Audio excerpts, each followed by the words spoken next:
Good evening. I'm Jim Zirin, and you are watching The Digital Age. Our show tonight is about America's influence in the world. Is it gaining or is it in decline? With us tonight, we have a great guest. It is James Lindsay. Jim Lindsay is the Director of Studies at the Council on Foreign Relations, who specializes in the domestic political aspects of foreign policy. Jim, we're delighted to have you with us. Thanks for having me here, Jim. Now, you come on a day where we're seeing a shutdown in the federal government, and we are looking forward a couple of weeks to a possible impasse on raising the debt ceiling, which should have profound impact on the U.S. economy. Do you feel that these issues reflect badly on us in the world? Oh, certainly they do, Jim. And I think if you look at the reaction in foreign capitals, you're seeing a lot of what the Germans called schadenfreude. That is, people taking delight at the misfortune of the United States. In some capitals, it's because they've been tired over the years of having American presidents and secretaries of state and diplomats come in and lecture them. But while there's schadenfreude going on, I think there's also a great deal of concern, especially among our allies, about what this means for the future of American influence, to what extent the President of the United States will be distracted, focusing on internal problems, being hamstrung by internal divisions. He won't be able to bring full attention of the United States government to the issues that they're worried about. Well, we've seen during the past month kind of a month of President Obama's discontents with what appeared to be indecisiveness over Syria, having the Russians ride to the rescue, the situation with Iran culminating in what may be a diplomatic breakthrough, or going back even further, the Snowden affair. And how do you feel all these elements might interact to weaken U.S. primacy in the world? Well, it's certainly been a turbulent series of months, and it reflects sort of the increasingly complicated nature of foreign policy. And when you look at a globalized world where things become more interconnected, one of the consequences of that are issues that you never dreamed about 10, 20, 30 years ago, all of a sudden become important. Let's take the issue of Edward Snowden and his sort of data dump on things he pilfered from the National Security Agency. That's had very real consequences on a whole number of dimensions. And one of the things it's done will have a long-term impact. It is going to increase the pressure from other countries to try to construct the internet in a way that lessens the influence of the United States. We now have an internet that is free and global and open, but it doesn't have to be that way. And there's been pressure from countries, think China, think Russia, to really sort of rethink the bases of the internet. To have Iran as well. Iran as well. And what we're seeing is in countries that were sort of sitting on the fence, all of a sudden deeply worried about where American policy is going. I think of the Brazilians. The release of the information that the NSA had tracked what President Dilma Rousseff had been doing has caused a great deal of consternation in Brazil, and really raised talk about how Brazil should work with other countries to develop fiber optic networks that don't go through the United States.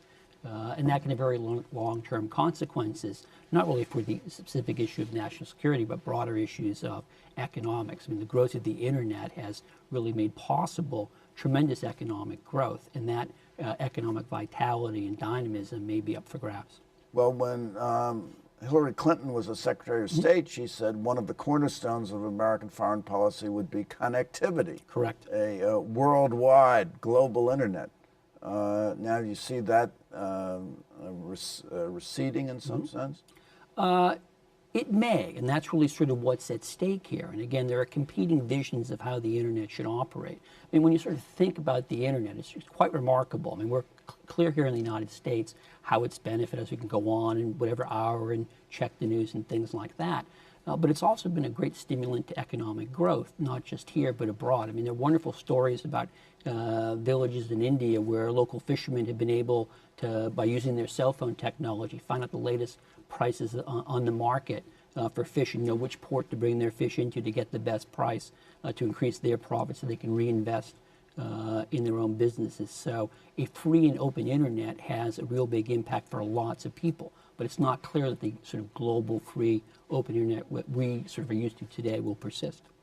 And do you feel that a free and open internet benefits the United States in terms of its influence in the world? Certainly. I mean, I think American foreign policy benefits from openness and transparency and economic growth. And clearly having an internet that promotes economic growth is in U.S. interest. And if we balkanize the internet, if you will, that's certainly not in our interest. Certainly not. And I think Secretary Clinton was quite right to talk about the importance of connectivity. My employer, the Council on Foreign Relations, released a task force report last year about the internet, open free internet. You can find it at cfr.org, that I highly recommend to people, because it really lays out these issues about how important the internet is in terms of economics and how it's in jeopardy by moves to try to balkanize the internet, or sort of really reconstruct the way it operates. Now, the Snowden affair would sort of influence other countries to balkanize the internet, as you put it. Would it not? Because nations would be worried about similar types of leaks and dumping and spying and the like. Well, certainly it is, but I would sort of put it as more an excuse rather than a reason. I mean, the Chinese, the Russians, the Iranians have sort of been pushing for a different kind of internet, one that would be subject to international control. There was an effort last year to make the International Telecommunications Union become sort of the proprietor of the internet. The United States, Western countries sort of rolled that effort back. Clearly the Snowden case has sort of given the Chinese, the Russians, the Iranians more ammunition to bring in their arguments for making the internet less susceptible to American influence. But it's not the reason why they've been doing it. I can assure you that the Chinese and the Russians and the Iranians carry out their own espionage activities. They're not shocked or surprised by any of this. Do you think Snowden may have been a Chinese agent or perhaps a Russian agent? I have no idea. We have no information on that. I have no information one way or the other. Now, we also are seeing in our domestic polling that Obama's approval rating has plummeted recently. Do you think this unpopularity comes from his domestic policies or from his foreign policies? Well, I wouldn't say they plummeted. I would say they've declined about 5 or 6 percentage points over the last several months. And one of the interesting things is if you look at foreign policy, the president is now below 50%. He only gets 49% approval for his handling of foreign policy. But that's actually the best news for the president on the polling front. On other issues like handling the budget deficit, health care, handling Congress, his disapproval ratings are 5 or 6 points higher. But of course, you always have to be careful when you look at polling results, because the question you have to ask yourself is, why is the president less popular in foreign policy, for example? The polls don't really tell you that. My guess is, and since I've spent a lot of time looking at the polls, is that it's really a mix of several things. You have have sort of conservatives who have been unhappy with the president for a long time, but then sort of the unfolding of the debate over Syria alarm many Democrats and independents as well, because they're not enthusiastic about the president's renewed interest in military operations in Syria, and that sort of drove the president's approval ratings down. Well, do you think it was a mistake of the president to have said he wants to go to Congress for approval, or is it kind of a master stroke of statesmanship, and that he was playing for time because he anticipated the Russians would come in and help? I don't know what the motivations were for the president to decide to go to Congress. It clearly, I think, hurt him politically. Because I think they anticipated that by going to Capitol Hill that Congress would rally around the president. And while we didn't get to a vote, at least not yet, the way the debate unfolded, it became clear that the more the administration spoke about its operations or proposed operations in Syria, the less support the president had. And one of the dramatic things was there was no evidence that Democrats were going to rally behind their president. And typically in these sort of debates, the president's party may not like what the president wants to do, but they believe they have some solidarity, some obligation to the president to sort of fall in rank behind him. It became very clear that they were not having success in winning Democrats. And obviously for many Republicans who weren't inclined to do the president a favor in the first place, they certainly weren't going to come to his rescue. And also polls showed that about 80% of the country were opposed to intervention. Yeah, and which this is sort of the interesting thing. On Syria, the president had earned a lot of criticism over the past 18 months from neoconservatives, from more hawkish members of the political spectrum who wanted him to do much more on Syria, typically to argue that the administration should arm proxy forces in Syria. There were some who were talking about direct American intervention. President didn't do that, and he got very little criticism from the broader American public because, again, if you look at the polls, the public appetite for another military intervention is very, very low. I mean, there's deep skepticism among Americans over the wisdom of military interventions, particularly in what they perceive to be civil wars. And I think that's clearly the residue of Afghanistan and Iraq. Now, Henry Lau, a professor at George Washington University, whom you know, writes that the issue of force in human affairs is not a problem to be eliminated, but a dilemma to be managed. And I assume you would agree with that, but do you think Obama has successfully managed the issue of force?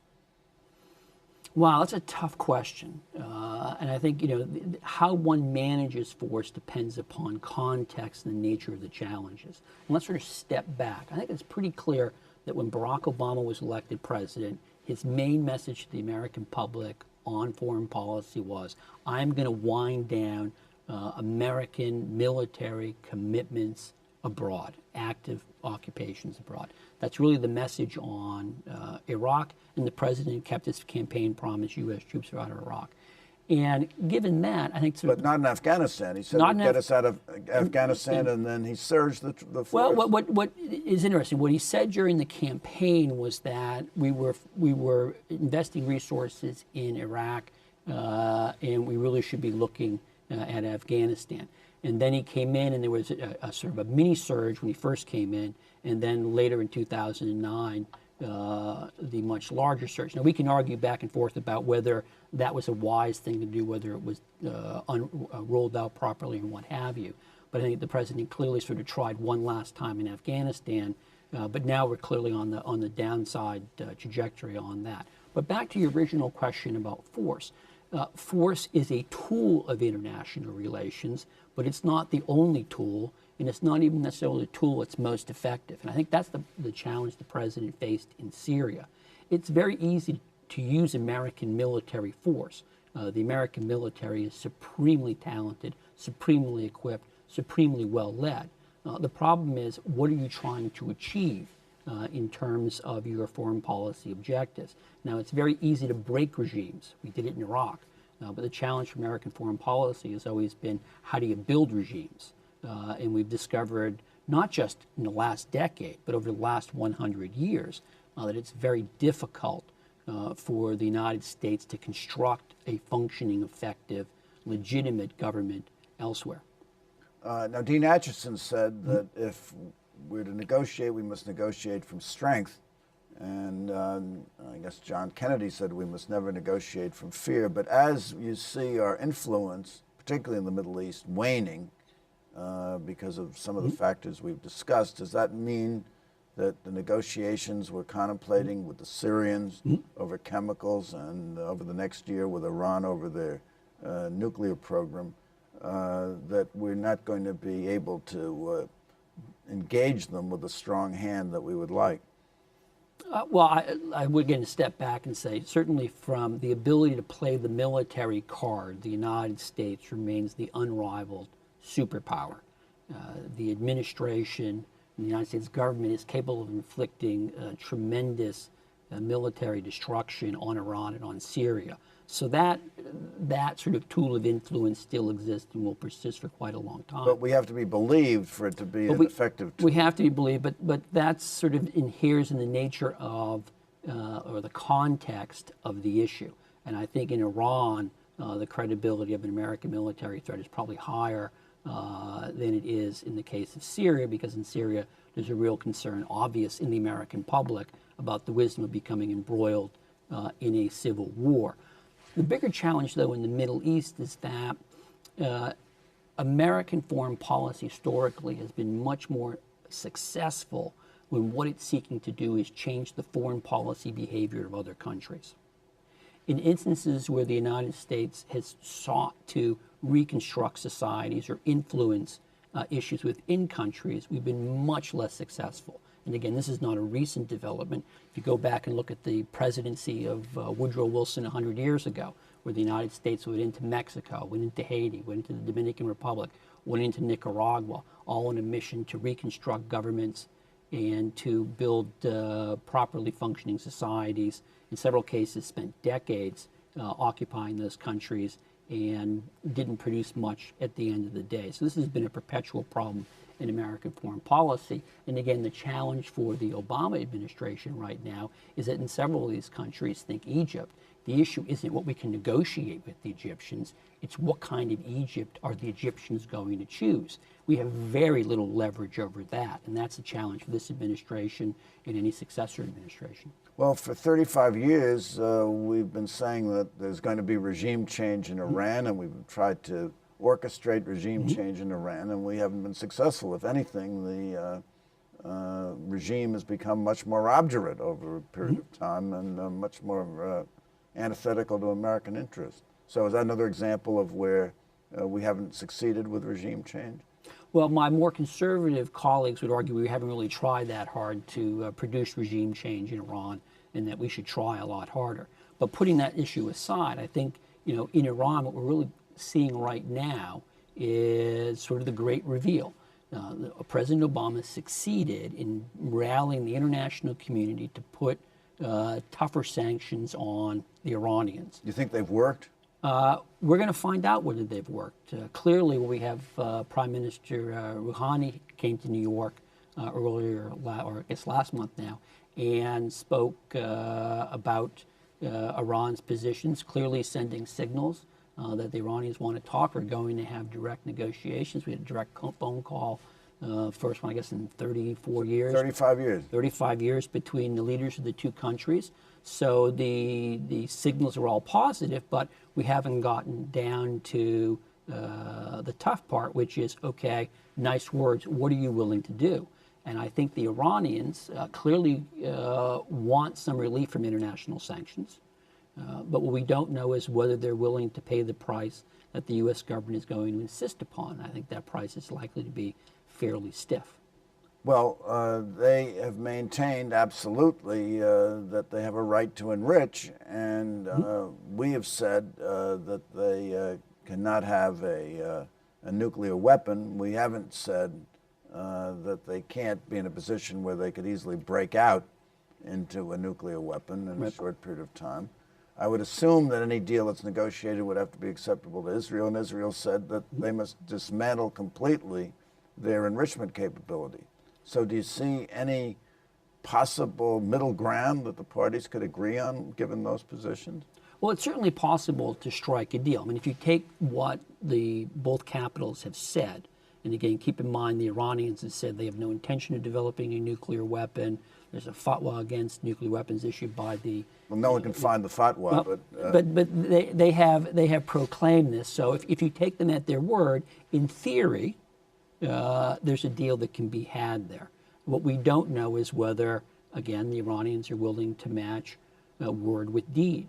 I mean, it's very clear that Ronald Reagan's guidance will apply here from the U.S. side, which is trust but verify. And the question is going to come down at the end of the day, what are the Iranians willing to give up? What level of verification are they going to agree to? And how confident can the United States and America's allies, Israel, Gulf countries, our Western allies, be that those verification protocols are sustainable and binding? And so this is where we get into the details, and we're going to see, and I think it will take a while before this unfolds. And of course, the great question lurking in the background is, how genuine is the Iranian offer? Are the Iranians really trying to find a way out of the box canyon they found themselves, or is this just a strategy play where they're buying time, so that they can proceed with their nuclear weapons program? And that's what they did in 2005, 2006. They've certainly done it before. And again, if you look at the history of international relations, there's lots of examples of countries being duplicitous. But by the same token, there's lots of historical examples of countries changing their policy because they decided it wasn't in their interest. What we're going to find out over the next several months is which one applies in the case of Iran. Well, before all this, these fascinating things evolved, the administration was talking about a pivot or rebalancing, where a pivot, to me anyway, means that you kind of give up one interest for another, and the pivot was to be toward Asia, where we would focus our foreign policy on Asia. Do you think that the pivot has not come to pass, and that we're back again with the Middle East? If you look at what's on the president's agenda these days, it's pretty clear that the pivot has been unpivoted. I guess we've pivoted back. We've pivoted back. In part, in some sense, it's that the Middle East is the issue that will not let go. And I think if you sort of look at the whole rollout of the pivot, which the White House now likes to call rebalancing, the president really made a mistake of sort of trumpeting what he was going to do without having any sort of particularly clear strategy for what they were going to do in Asia. And I think that had sort of the perverse effect of raising expectations in Asia as to what the United States was going to do, at the same time alarming our allies and friends in the Middle East because they're worried we're going to forget about them. And then there hasn't been the sort of delivery on the rebalance that people in Asia were expecting. And the president seems to keep coming back to the Middle East. When he spoke at the UN General Assembly last month, he only mentioned Asia tangentially. The Middle East has clearly eaten up a lot of the president's time. And so we'll see going forward whether the rebalance really sort of is sustained. I think one of the common questions raised in Washington for people who spend a lot of time looking at personnel is, who is the person in the administration who's really driving the rebalancing agenda? When you look at the first term for President Obama, you could identify several people who clearly were trying to work the rebalance issue. When you look at the second term of Obama, it's hard to see who the players are that are investing their time in Asia. Again, if you look at Secretary of State Kerry, he's been spending very large amounts of his time on working issues in the Middle East. And I think that's likely to persist for months to come. Well, Obama spoke in the Middle East in his UN address. You're quite right. And he said the United States will at times work with governments that do not meet the highest international expectations, but who work with us on our core interests. And he was referring to countries in the Middle East. Which countries do you think he was referring to? Oh, I would imagine many of them. I mean, if you sort of look at countries throughout the Middle East, whether it's Saudi Arabia or Egypt, sort of the two that come to mind, are countries that don't have the same sort of political systems or values as the United States. Clearly, Egypt is trying to work in that direction, or was trying to work in that direction. And the sort of the dilemma that President Obama's speech pointed to is one that he faces and his predecessors faced, and that is, we have values that we aspire to persuade others to pursue, but at the same time we have strategic interests, and they can come into conflict. And this has been the tension, particularly when we talk about Egypt, where the United States for many years overlooked the fact that Mr. Mubarak ran an authoritarian government. We did so because we thought there was a benefit to us and our allies, think Israel, in terms of stability in Egypt. And the argument all along was that that arrangement was not going to be stable over the long term. And the critics of U.S. policy, whether it was George H.W. Bush or Bill Clinton or George W. Bush or Barack Obama, pointed this difficulty out. We had the uprising in Egypt, but now Egypt has really struggled to find something to succeed the Mubarak government. And now we're sort of back to a form of Mubarakism in Egypt. And on these issues, the United States government is, in most cases, really more a spectator than a participant, because we don't have the leverage and the ability to steer politics within Egypt. And what happens in Egypt is going to be decided by the Egyptians. Well, Jim, Lindsay, this has been fascinating. I'm afraid it's all the time we have, but I have a question for you. Okay. Do you see us as stronger or weaker today as a result of these recent events we've been discussing? Oh, I think the American strength persists, and I think proclamations of America's demise are overstated and exaggerated. Overstated and exaggerated. Jim Lindsay, thank you so much for Thank you, coming Jim. by. And thank you for coming by. Tune in next week for more on the digital age. For the digital age, I'm Jim Zirin. Please visit our website at www.digitalage.org. Good night and all the best.